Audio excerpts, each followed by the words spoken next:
Hey everyone, and welcome to the Rewired Eating Podcast. My name, of course, is Ian Bickle. I am joined with, and I'll say this every time, you're probably sick of it. I am joined with my favorite type of guest. Okay, I love my other guests. I wouldn't have them on otherwise. But these are the people who I have been working with. This is what it's really all about. This is the Janes, the Sarahs, the Darrens, the Anne Maries, the Cheryls, all of these amazing people, the Shawns.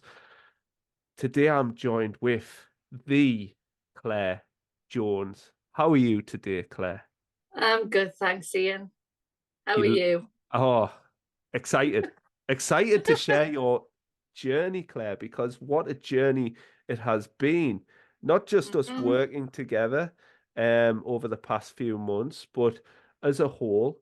This is exactly why I want to have a collection of real people that have made a decision to change their lives, have recognized the patterns, and those patterns just no longer serve them, and being willing to take that big, scary leap of faith that we will talk about, Claire, because it was.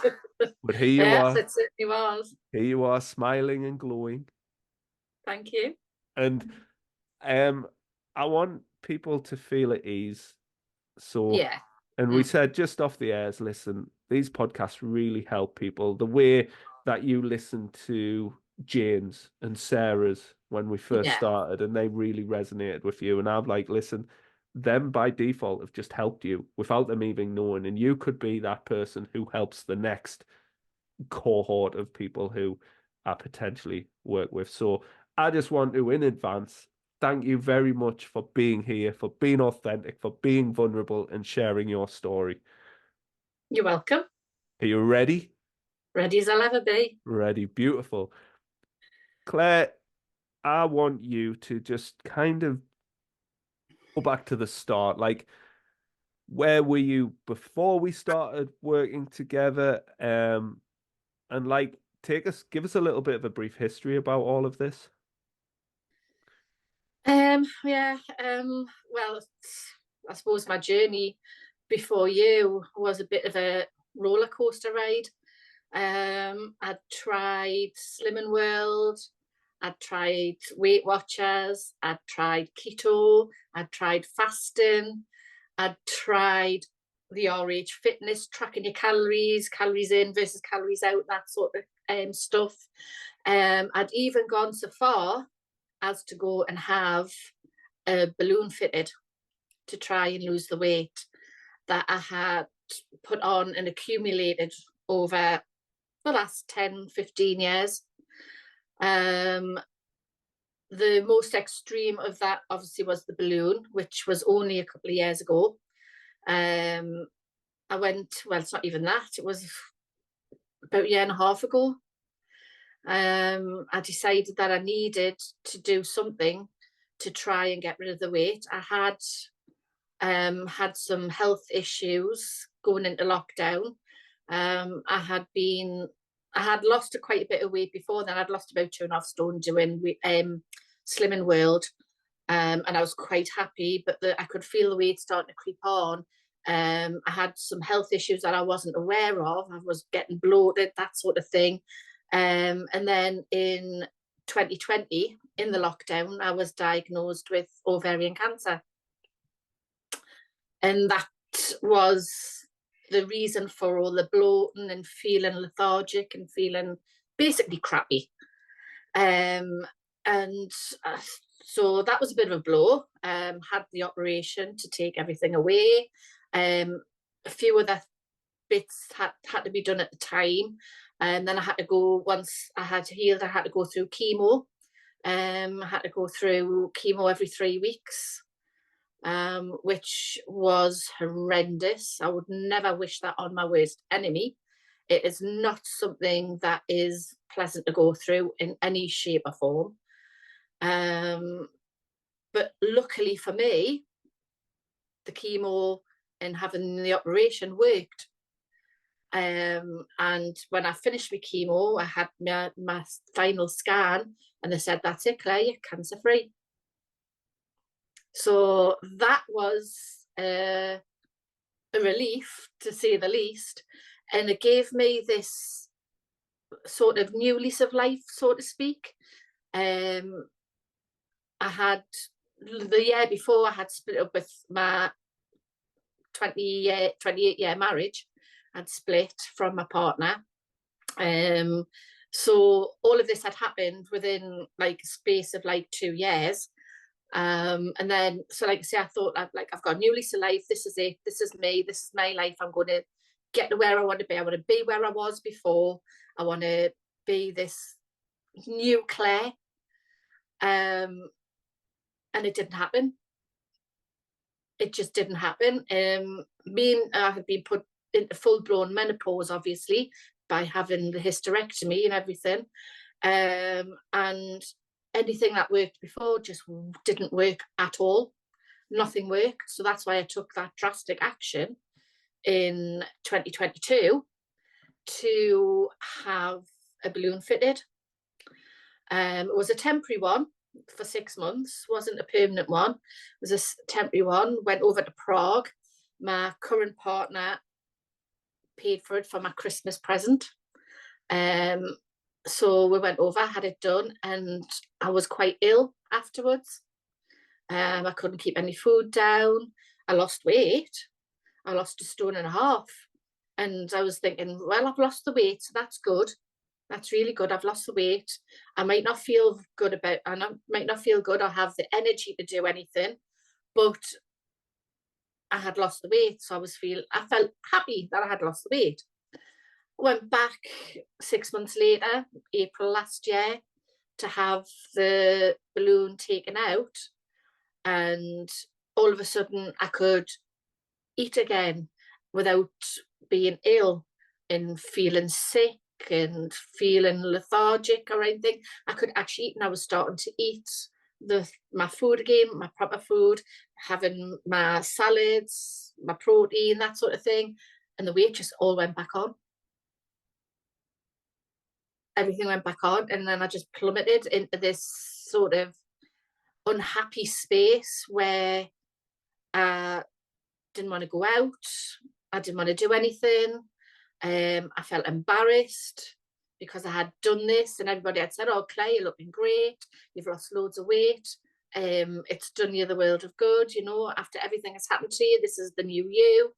And I just felt embarrassed, and I thought, and I just cried and cried and cried and cried. And I just happened to go on Facebook one day last August, and somebody that is a mutual friend of ours had recommended you. So I clicked the link, did the little questionnaire that you gave, and then the next thing I know, we've got a Zoom meeting arranged, and the rest, as they say, is history. Yes. Listen, I just want to thank you for that. That is so amazing that you shared that story. And I've said to numerous people, I was like, oh, I can't wait to get Claire on here because she's had a hell of a journey with this, which has created this unfortunate toxic relationship had created this toxic relationship with food, and her body, and inevitably all of those things just accumulated to this deep level of, as you said, like isolation and shame. Mm-hmm. What was it that kind of made you realize, like, you know what, I can't go back to these external things, whether it's the tracking calories, whether it's the slimming groups, whether it's the imposed rules? Where was it for you in terms of, like, what was your headspace when you just was like, right, I need a different alternative approach here? Because none of them were working like they had before. And to be fair, what had worked before, once you stop doing it, it's one of these things that if you're going to do it, you have to do it for life. You have to do it for life, because if you come off it, you just go back to where you were. They're not a permanent fix. some Slimming World and Weight Watchers, that sort of thing, they're not a permanent fix. They have to be for life. And to be honest, when I think back, I'm not that I want to diss any of them, because if it works for somebody, then it works for them. Go for it. It didn't work for me because, and when I look back, they basically shamed you. If you happen to put a pound on 1 week, well, how did you put that pound on? What did you do? It was like you were being berated for putting a pound on. And you felt like a child. I felt like I was being treated like a child, that I'd done something wrong. And I hadn't. I hadn't.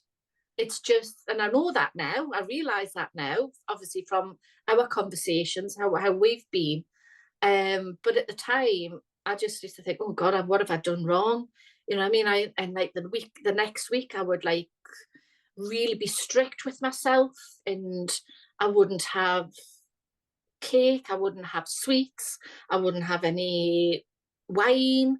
I would literally be eating rabbit food for the entire week, and like going for walks which were like miles and miles and miles, just to try and get that 1 pound off and get more off, so I could go back that next week and go in your face. Mm. You know what I mean? And it's not healthy. It's not a healthy way to think about losing the weight that you want, and to have a healthy lifestyle. It's not the way to be. And it got to the point where I was doing it all, getting that weight off, and then that night I was going and binging. I was binging. I was eating loads of chocolate, loads of sweets. I was getting takeaway, and then hating myself because I felt horrible. I felt sick, and I felt really like, what's the point in doing it? Because all you're going to do is just continue to binge. You diet, you binge, you diet, you binge. Mm-hmm. And that was my mentality for such a long time. Did it almost feel like that was kind of part of the process of the pursuit of health, which made you ultimately resent trying to be healthy, because Yeah. you only associated being healthy with deprivation, rules, whether it's points, whether it's sins, whether it's do's and don'ts, whether it's sticking to numbers, whether it's sticking to rules, whether it's what bloody time of day it is. Yeah. Like you're just inundated with do's and don'ts, and Yeah. as you well know, like I even went so far as the night before taking laxatives to get rid of everything that I'd eaten that day, just so that I could step on the scales. I would go to the morning class dehydrated. I wouldn't even take a sip of water to make sure that those scales showed a loss. And that is not a healthy way to live. Without a doubt, it's not a healthy way to live.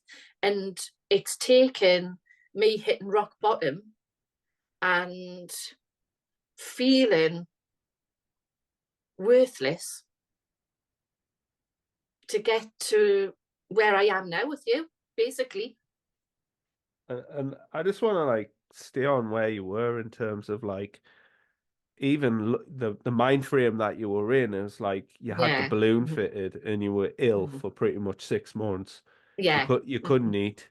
No. You lost a significant amount of weight, and even then you were still like feeling like utter shit, but like at least I've lost the weight. And this just shows like Yeah. this huge pressure there's the willingness to take laxatives and diuretics and like starve yourself it for just what the value that you place on that number on that piece of plastic that lies on the floor. um and it's the unfortunate case with so many people that have ultimately end up helping, and bringing them Mhm. to this place of calm and freedom and peacefulness around food and the body is like hitting that rock bottom. Which is Yeah. it's so sad, but in many ways, the ability to look back and be almost grateful of those experiences to have what you have now, which is this newfound Yeah. appreciation. Thank you so much for telling us about the cancer because that probably made you appreciate life so much more than Mhm. somebody who hasn't went through that experience. And until you truly go through those experiences, I don't think anybody can truly understand. So hopefully, like we're getting across like how much this means to you. Yeah. You Yeah. tried It does. you tried so many things and so many things failed. Like, and I remember our initial conversations that we had, and we had several because I knew fine well like how like scary of a place this was for you. Yeah. Hmm. Like, what were those feelings like in those early phases with myself before we actually, took the metaphorical plunge and going, okay, let's do this. Hmm. Um, Scared, emotional, um, wondering, is this just another fad? Um, that another costly fad because obviously the balloon cost us, well, cost my partner thousands of pounds by Mhm. the time we took, because we got it done in Prague. We didn't get it done in England, we got it done in Prague. So by the time we'd paid for flights, accommodation, And there's for even a the risk in that as procedure. well, isn't there? Like go, Exactly, yeah. Yeah. like these are the like, and I want to just stress the desperation, Mm-hmm. willingness to like really put your life on the line. Because I think Mm-hmm. people are like, oh, just get a balloon fitted.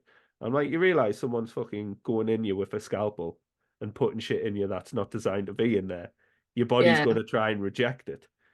Like, Yeah. and Well, you, that's what my body did. I mean, there was no scalpel involved with me. It was yeah. one of those ones where you swallow it.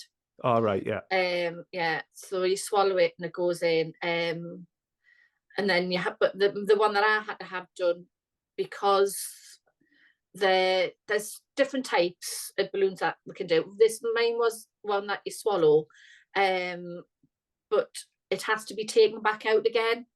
Hmm. There are ones that just disintegrate into your body naturally. Hmm. However, because of all the scarring that I have, there was no guarantee that I could dispel it, Right. which could make me even more ill. So that's why I had to go back. So again, there was the cost of going back over there in the accommodation to get it taken out by the same doctor. I mean, I have to say, the clinic that I did go to, Hmm. they were absolutely fantastic. I mean, I researched it very, very carefully, because I've read and heard of all the horror stories that there can be. Yeah. So I had researched. So the clinic that I went to, they were absolutely fantastic, but it's an extreme, drastic measure that nobody should have to go through to It's find happiness. and I think And I can guarantee you it doesn't, because it didn't me. mm, It didn't give me happiness. It made me ill for 6 months. and then inevitably when the your body started like driving the things Mm-hmm. that you'd been denying it and have in many ways over 15 years been denying Mm-hmm. through this like these vehicles of control. And Mm-hmm. as you said, that was the last ditch attempt. It was kind of like this has to work. Mm-hmm. Was there any thoughts like was it kind of like, and I see so many people do this all of the time, and I'm not putting words in your mouth, so please correct us if I'm wrong. I see so many people that do like fad or quick fix diets, and then it's just the like, I'll cross that bridge when I've come to it. Like I'll lose the weight first, and then I'll worry about the maintenance. What was your headspace in regards to that? Yeah, that's exactly it. would say, right, I'll lose the weight and then I'll worry about the afterwards, getting like, the maintenance of it and the exercise, because obviously during that 6 months that I had the balloon, I was so weak I couldn't do any exercise. I was so weak, Mm-hmm. it wasn't an option. So I thought, right, well, I'm losing the weight, it's fine. Once I get the balloon out, that's when I can like get back into do my exercise and stuff like that. And I just didn't. I just didn't. Um, in the meantime, after just to add a little bit into, this chaotic life that I had, I moved Mm-hmm. up to Scotland as well. I moved in with my current partner. He's from up here. He's from Edinburgh. So I moved up here, left a job that I'd been in for 19 years and started a new job as well. So just to add a little bit more chaos in there and a bit more stress, while I still had the balloon as well, because I got the balloon done in the October of 22, Mm-hmm. and I moved up to where I am now in Edinburgh in February 23. So I still had the balloon in, and I made that move. So there was the stress of like leaving a job that I loved, Mm-hmm. that I'd been in for 19 years, but was becoming more and more stressful, to moving up here to try and basically get a better life, Yeah. and a less stressful job. Mm. And obviously, because we had a long distance relationship, and it was becoming too much for us both. Like I was driving up from where I lived in Sunderland up to Edinburgh. It's like a 3-hour journey, and then back again. Like when I got a weekend off, and then Derek was doing the same for me. You know what I mean? How he was getting like trains down because he Yeah. hates driving. So in the stress of like, obviously, if there was any strikes on the train or if there was bad weather or whatever, it was just putting a strain. So I decided it was easier for me to move up here than it was for Derek to move down there. Because I've got a lot of transferable skills, whereas he's been in the same job for 30 odd years. And the type of job that he does, there's not that type of work available down in the northeast. He's an engineer, so And I think with all of this upheaval of life, and on top of this, the balloon, the stress and all of this sort of stuff, and then the eventuality of being in this new location, new job, balloon gets taken out, like there's been a lot of change yeah. occurring. And um sometimes I'll ask clients, like, you've mentioned there the balloon costs thousands, in terms of everything, the travel, the accommodation, the obviously the eating there, the staying over, the care, the surgery, the aftercare, the whatever, the medication, all of this sort of Mm-hmm. stuff. But then there's all the memberships to various slimming groups and whatever other platforms and things like that. But that's the financial cost. But Yeah. like it's the cost that it's more or less had on you from like being in this stuck place despite having Mm-hmm. done Yeah. everything.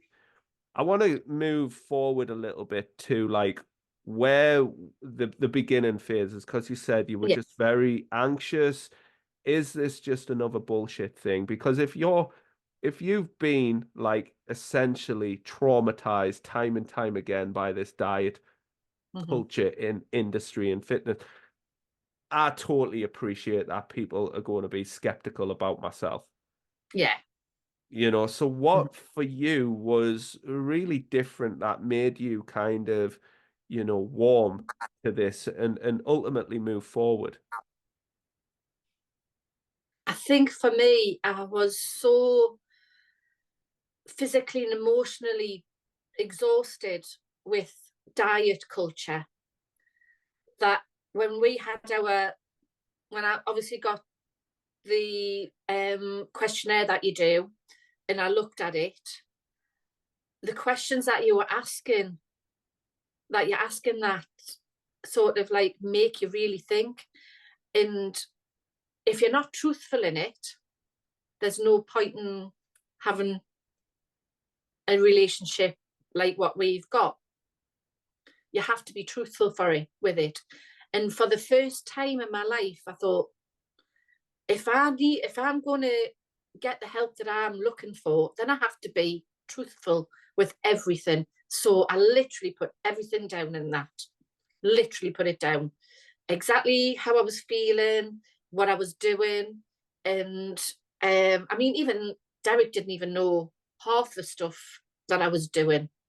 The binge eating, the hiding things that I was eating. Because he's the type of person who, he goes to the gym every day. He eats healthily as much as he can do. I mean, don't get me wrong, he's a big foodie. Foodie. He loves his food. Struggle to feed him sometimes. He eats that much, you know what I mean? And he was sort of getting to the point where, I'm a bad influence on you because I eat so much and you're trying to be good. So when I saw that questionnaire, and I thought, right, I'm going to have to be truthful in this. I'm going to have to write everything down, because if I want to get to where I want to be, and the type of the person that I want to get back to being, then that's the only way it's going to happen. So when I did that, and then we had our conversation, and Derek was here as well when we had that conversation, I think because you literally listened to everything that I had to say, and basically told us, well, this is the only way you're going to be able to get to be where you want to be, but it's up to you to do it. It's your journey. I'm only here to facilitate it.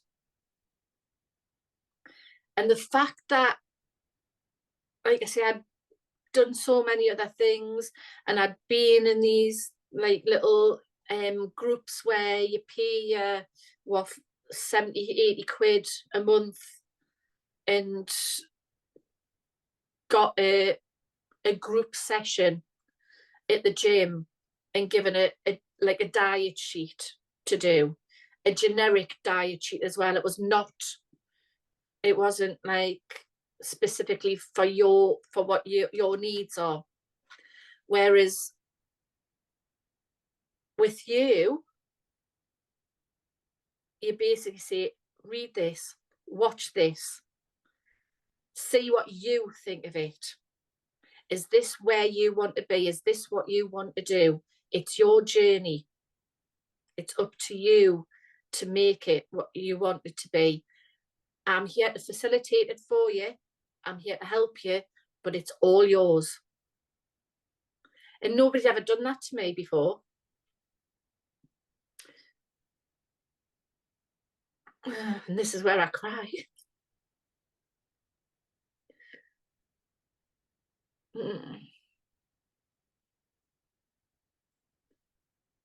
Nobody had ever given me a choice before.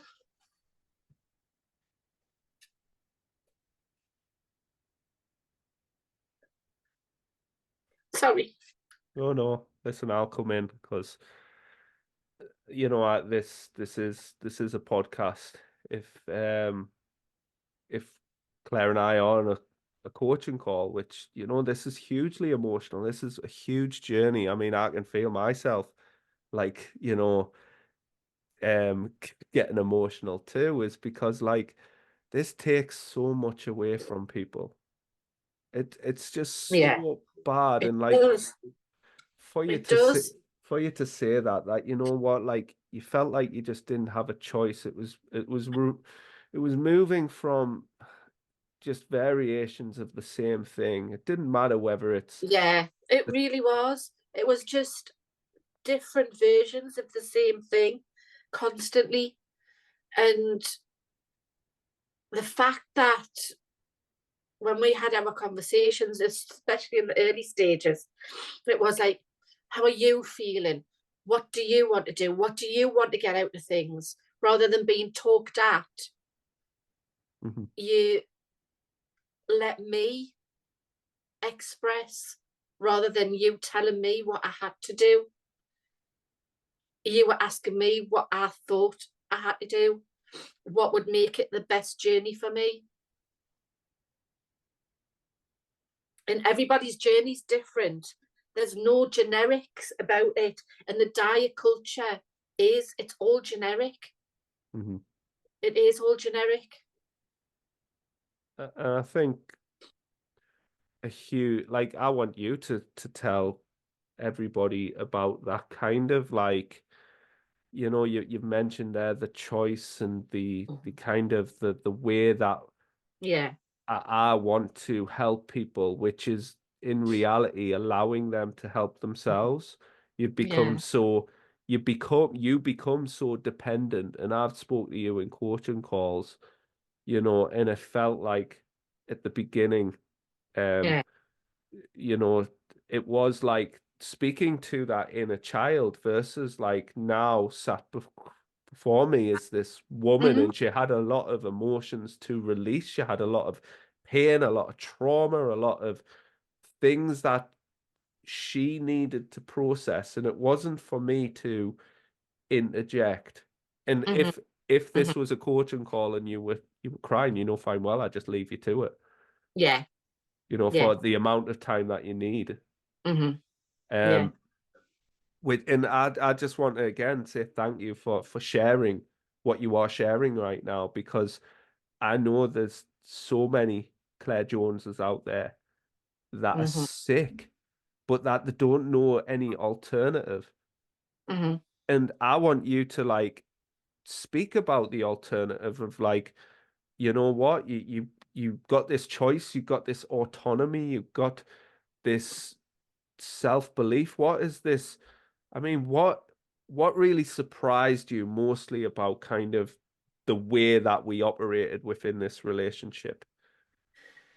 What surprised me more is that there's nothing off the table, literally nothing off the table, food wise, exercise wise, just anything. There's nothing off the table. I had got to the stage where I was literally in what I suppose the diet culture would call rabbit food. Mhm. That's where I was getting to, that point where I wasn't enjoying my food at all. It was I was functioning because of the food that I was eating. It was just functional. Mhm. There was no enjoyment in it at all. Where now I absolutely love my food. Like I say, there's nothing off the table. If I want to have a bit of chocolate, then I'll damn well have a bit of chocolate, and I'll not feel shame about eating it at all. If I want to have a cream cake with my cup of tea, I'll damn well have a cream cake with my cup of tea and not feel any shame about eating it, because there's no such thing as good food and bad food. And I've always had that drilled into me before we met. You can't have that. You're supposed to be being good. If anybody was at work and they brought cakes in or goodies in because it was their birthday, and go, "Are you not having anything?" No, I'm trying to be good. Mhm. Right now, it's like, yeah, we'll have a bit. Oh, no, thanks. I don't fancy it. And it's not because I'm trying to be good. It's because I really don't fancy it. If I want it, I'll have it.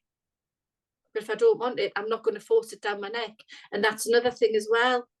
I'm not like eating everything and anything. I eat till I feel satisfied.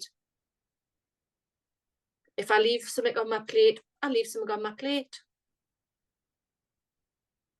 There you go. I'm not going to finish the whole plate and make myself feel ill because it's food on my plate.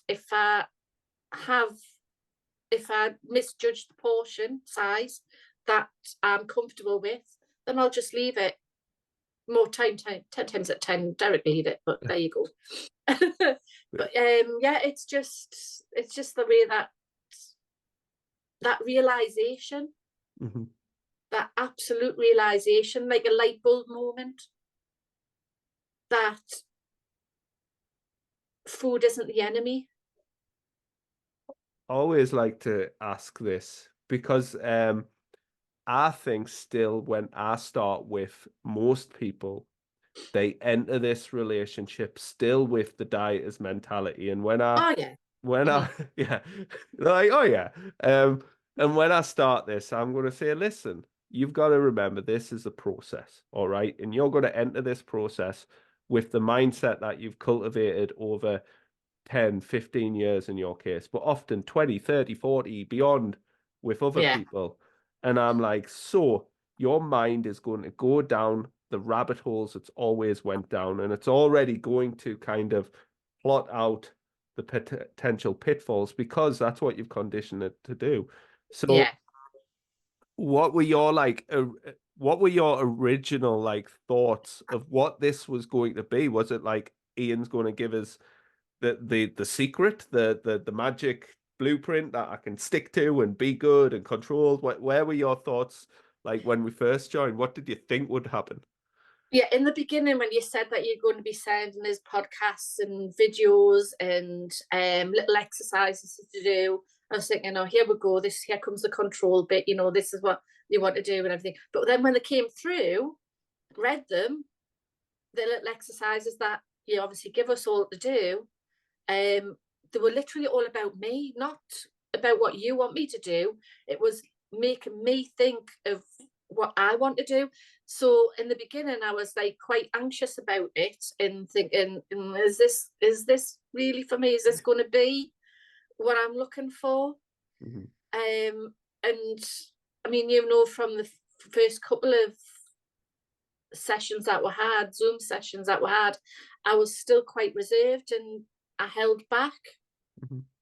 I don't think it was until maybe the third or fourth one that I really let go of everything and like told you everything about how I'd come to be where I was. So it wasn't until then. So but in the beginning, yeah, I was very skeptical. Mhm. Um wondering if this money that I was paying out was gonna be worth it.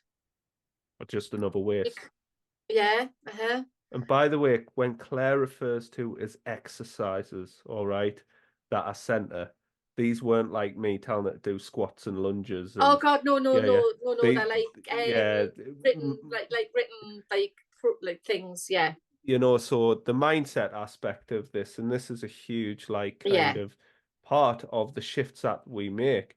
This podcast is called Rewired Eating for a reason. Um, it's about the brain, and this is where the magic really happens. Is this sense Mm-hmm. of freedom, this sense of like true control, not like control, like oh I'm being good, or oh like walking through this minefield, afraid to step on something. This is Mm-hmm. actually you skipping through a meadow and going, oh yes, please, I'll have that. Oh Mm-hmm. no, thank you, I'm okay. And Yeah. just having a sense of levity now Mm-hmm. around like food and yourself. And I think you've really hit the nail on the head, like, and sold what I do even better than I can. Because tangibly, like people will ask what I do, and I'm just like, well, you know what? I ultimate, that problem that you've had maybe for decades, that goes away.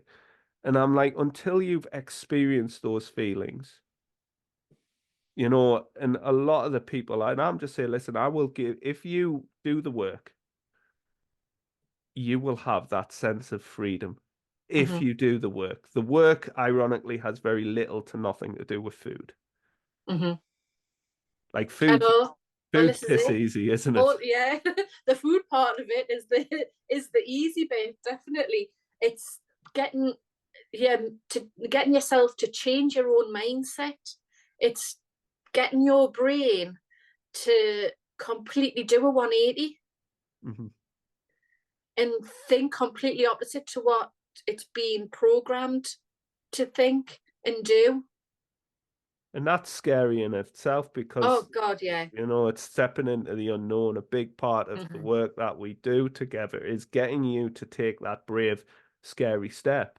Hmm. Like, um, and this is the thing, like, this is what differentiates me from anybody else. Like, only I can kind of be me and Hmm. deliver my coaching because I do it on a one-to-one basis and I work with people within their world. And, you know, Claire has her interpretations of the world that she lives in and her thoughts and feelings. Like each and every person that I work with, I meet them where they are and Hmm. hopefully give them what they need. What was it that you, like looking back, really, really needed, like to get where you are right now? I needed the guidance and the thought process that this program gives you. Um, I needed to get back inside my own head. That's what I needed. I needed to be able to. It's hard for us to put it into words because you just sort of, like, say, have that light bulb moment and realize that not everything is black and white. There's that little grey area, which, might be a little bit muddy and you may get stuck there for a little while. But that little muddy area is just little and you can pull yourself out of it. There's the tools there if you look for them. And if you think about them logically, there's those tools there to get you out of that little muddy area to get to where you want to be, if that makes sense. Mm-hmm. I don't know. I don't know if it makes sense. It does to me, but I mean, I'm just me. I suppose I sort of think outside the box a little bit. Yeah. You have to try and think outside the box. And like I say, the little the little writing exercises and things that you give us, the little program things that you give us to do, they really make you think. And sometimes in the beginning, I was overthinking it a little bit. Mm-hmm. And when I was overthinking it, and I come to you and say, I don't know I don't know what to do about this bit. And you say, just don't overthink it. Just write down what you're thinking right now, put it down, put it away, come back to it the next day and read it and see what you think. Yeah, I think a lot of people start with this great intensity, which is great, but like Yeah, yeah. you know, like maybe the start most diets is with this like euphoria and things, and I'm like, right, there's going to be a few surprises here. I'm like, right, don't tell anyone you're doing this. You know, right now we're sat on a podcast, and I'll say it sometimes at the beginning, it's like, you know what, I'll have you on a podcast in several weeks' time. And you're like, really? Like, you know, like I can't even see it. I can't even imagine like what being free of this and liberated of this problem. I'm like, just wait. Like Mm-hmm. I get so excited when I start working with someone new because I'm like, I know what's going to come because what I'm going to do is hold them to account. Not Mm-hmm. like this kind of fitness diet industry, get you on the scales and crap the whip account. I'm going to get you to do the real hard work, which is looking introspectively at oneself, at your soul, at your Mm-hmm. in your heart, you know, and asking the real question, the real important question, the question you asked yourself earlier, but it's done from a different place.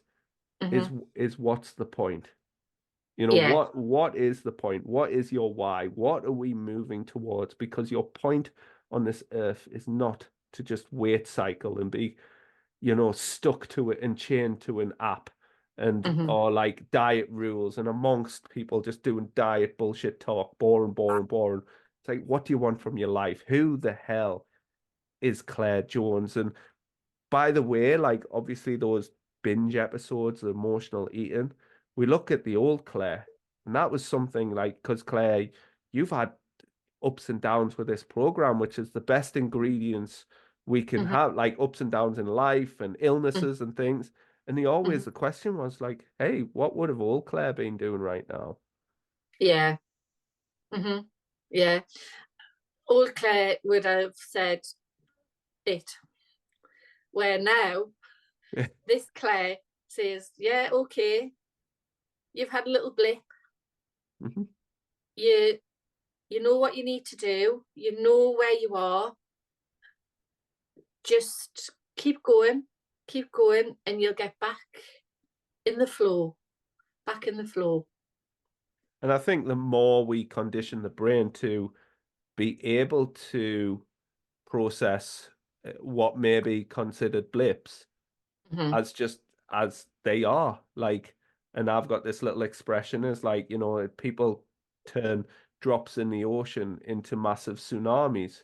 hmm And the key thing within this program is very much about making all of it part of who you are. So Claire has the Claire Jones diet, the Claire Jones way of hmm things, you know, hmm and it's hers exclusively. Only she can have it, she can feel it, she can understand it, she can navigate it, she can dance with it, and the ability to be connected more deeply with like your body, with your mind, with hmm its physiology, with your biology, with food, getting satisfaction and how we want to interpret that word satisfaction doesn't necessarily just mean eating exclusively for the pleasure and hmm taste, but satisfaction as a whole.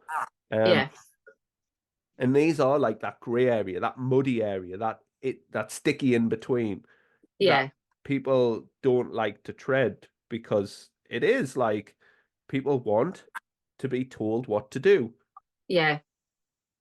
In certain in, in a certain way, every single human feels the need to be controlled to a certain extent. You need to be told what to do in certain circumstances. And why? Why do we need to be told what to do? You know, we've got a brain of our own, we've got a thought process of our own. Why do we need somebody else to invade that thought process and make you think that this is the road that you need to go down? It's your life. You only get one chance at it. Some of us get a second chance, thankfully.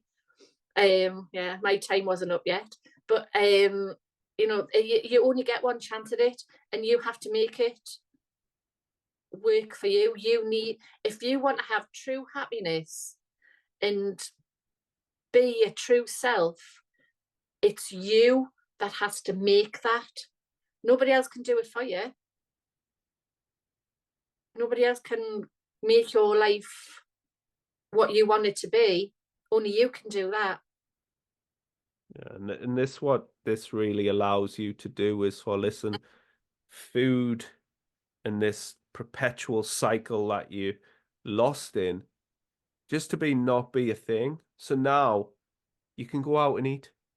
You Yeah. can you can go out like without necessarily being super planned and trust your choices around hmm food like when you're out and about and on the go. And that's the liberation is people are trying to make this campaign and battle out of this thing.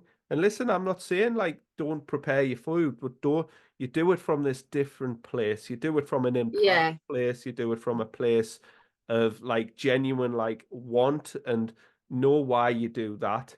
Not because you're being good, not because you're trying to stay on plan. It's because it gives you dot dot dot. Um, hmm and all of these positive behaviors that we focus on accumulating, as well as like the mindset stuff and the self-compassion and the other like layers, ultimately accumulates hmm into whatever that transpires to be out the other side, because I think most people, and maybe it was the same with you, Claire, is like they come into this with one idea and they leave with this just complete different mindset. So like was that a surprise to you? And what is that kind of philosophy that I guess that you've adopted since throughout this process? Well, obviously, I came into it quite skeptical, thinking, is this just another money making fad thing that I'm going to be paying out for and going to be disappointed again at the very end of it? Where now I know for a fact it's nothing like that at all. Nothing like that at all. It gives you clarity, gives you choice, it gives you the equipment, if you like, to be who you want to be. You haven't forced me to be this person. I've become this person because you've helped give me the tools to become this person. And you do that by the little exercises, the little things, the podcasts that you get us to listen to, with Zoom meetings and talking about every single Zoom meeting that we ever have. What do you want to get out of this, Claire? Not this is what we're going to be talking about. You tell me, what do you want to get out of this today? So it's given me the choice to express. And so it's given me the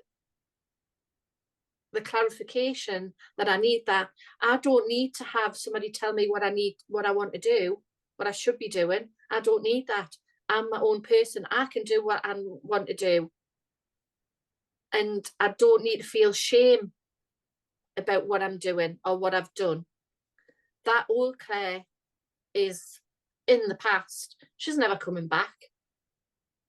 She's never coming back. That Claire that was down rock bottom and an emotional wreck because she didn't know where to go or what to do, and felt shame about how she'd disappointed herself and thought she'd disappointed everybody else because she'd tried and failed at everything. I'm not that Claire anymore.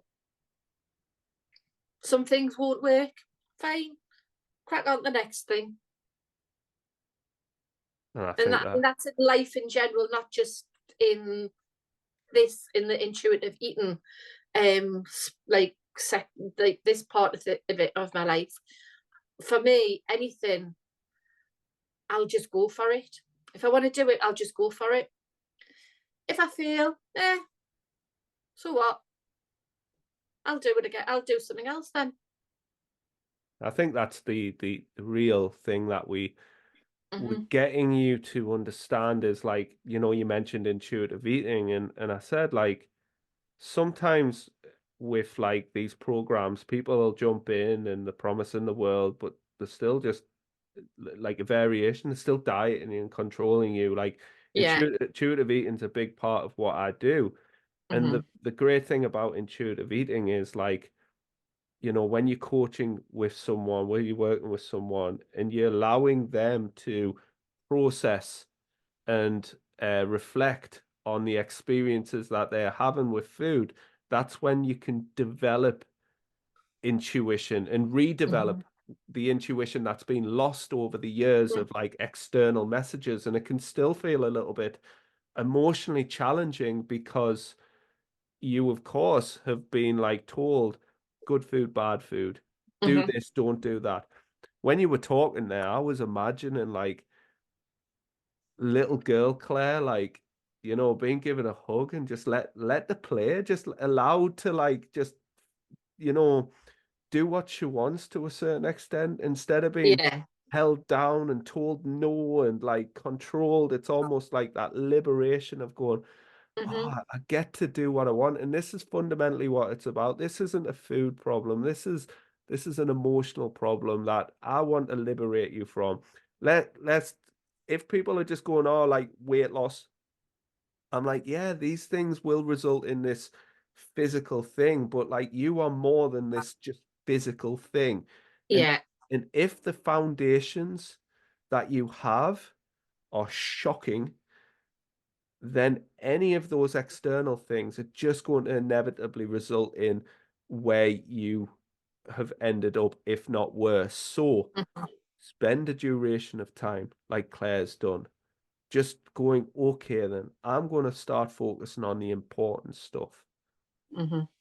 The And only way I can maybe describe it is if you get like a cowboy builder to come and do an extension for you. And they put crappy foundations in, and they start building this wall, and there's walls all over the place and everything. Eventually, that's going to just fall apart. So you do your work, and you look for the best of the best, who's going to be able to get those solid foundations down, who's going to have the tools to be able to build that wall to more or less perfection, not quite perfection, but something that's going to be able to hold that structure up. And once you've got that, you know that that structure is never ever going to come down again unless you knock it down. mhm, And that's what you give. You give that solid foundation with everything that you do for us, so we can build that wall to more or less perfection and know that it's going to be solid and that we're going to be safe. listen, this is a wall that you've built yourself as well. These are the Yeah, foundations yeah, that you've yeah. laid. Um, Mm-hmm. Getting more different cowboy builders in to fix the problems that the other cowboys builders created is almost like Yeah, diet culture in a nutshell, yeah, it is. Yeah, unfortunately. you're basically getting one cowboy build. I can't even speak now. Cowboy builder after another to try and fix what the last ones failed to do, and it's just crumbled. That's when you hit rock bottom. Is when that structure crumbles, and you've got a pile of bricks there, and you don't know what to do with it. What does the I guess, what does future Claire Jones look like? What does she want from the rest of her life? What's she excited about? Because, like the binge eating's gone, the emotional eating's gone, Yeah, this desperation mentality's gone. So what does that give you the ability to do now? it gives me the freedom to be the person that I've always wanted to be, and the person that I was probably as a child. When you go back to your childhood, to a certain degree, like how free you were. You didn't have a care in the world. You know what I mean? You didn't have to worry about stuff because everything was just carefree. So that's me in the future, carefree, do things the way I want to do it. I want to be me, and I'm going to be me. And if some people don't like that, then, bye bye, see ya. Crack on. You're not, um, what's the word I'm looking for? You're not necessary to my life. If you don't like what I'm doing, off you pop. Crack on with what you want to do then, because you don't control my life. I control my life. No And more. that No. is me from now on And, and in the future. a couple of questions, Claire. Like honestly, I would love the thought of just somebody sitting and listening to this and being truly like motivated, inspired by like what you've done. But like there's a big difference between sitting and listening and like taking action. I know a lot of people Yeah. they may listen to inspirational things and feel like momentary like sparks of enthusiasm, but they very Mm-hmm. quickly lapse versus something that you did was like, you held your feet to the fire. You went, you know what? I am going in. I don't know what's going to happen, Yeah. but I know I've got to make this big emotional shift. So if you're like speaking to somebody out there right now who's maybe in that place that you were, we're in this place of fear and worry and anxiety. Should I, shouldn't I? Like, what would your words be to, like, let's say, old Claire Jones or anybody out there? The only way I can describe it is like doing a bungee jump. You get to the edge of the platform and you know you've got to go, and it's scary. And you think, what happens if the bungee snaps? You know what I mean? And you have all of these scenarios going around in your head. This could be the last time I see anyone, because if the bungee snaps, then I'm dead. You know what I mean? So yeah, that's the only way I can describe it, is that you're standing on the edge of that platform, but then you think you got nothing to lose. What have you got to lose? Just jump, see what happens. And it's that euphoria that you get when you've jumped. All of that fear disappears. All that fear completely disappears, and all you can feel is the euphoria of taking that leap and knowing you've done it, and knowing that that fear's no longer there anymore, because you've done it once. You've done it, so you could do it again and again and again without that fear, because you know what's coming. Wow, amazing. I love that. Thank you so much. And I guess the final question, and the most important question is, like, are you happy? Absolutely. Definitely. I've been in Edinburgh a year now, and the first 8 months was quite chaotic and emotional and crappy, I suppose, if you want to call it that. But the last 6 months has got better and better and better. I'm more settled. More settled. How do you feel after today's call, after this podcast? Emotional again, but happy tears. Not sad ones, happy ones. I just want to, like, and I said to you, like, at the beginning before recording, I said, you know, what would make you feel proud at the end of this? Like, and I think what you've, and actually, I don't think, I know what you've said there is, like, absolutely amazing. And you should be so proud. And this podcast isn't for me, it isn't for the listeners. They get to come along with this. This podcast is for you. I'd love Yeah, for you to listen back to this podcast again and again and again, just as a reminder of how far you come, but also how far there is to go. Because, like, you know, this is about continuous growth and yeah, development of and getting course. what you want from life. Yeah. You know, It can before I only get better and better. exactly, and before I end this, is there anything that you'd like to say? Anything that we've missed out? Anything that you'd like to share? I don't think we have missed anything out. All I would say is take that leap. It's definitely worth it.